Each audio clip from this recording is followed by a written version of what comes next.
This might inspire some of them to go into a field of earth science.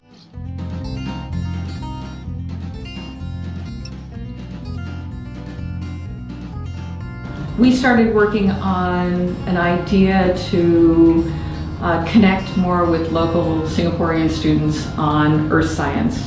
We decided to work with an organization in Australia to build out actual board games. We have now launched it at the Science Center, and it is in collaboration with our Earth Gallery that is downstairs.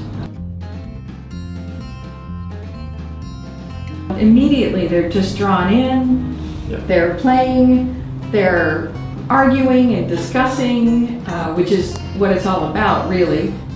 These things and the boards are just ways to get them to think. It's all about critical thinking. That's what these games are. And some of them got into the role. So when we get them to play like a farmer, so they actually think that, hey, I'm actually a farmer.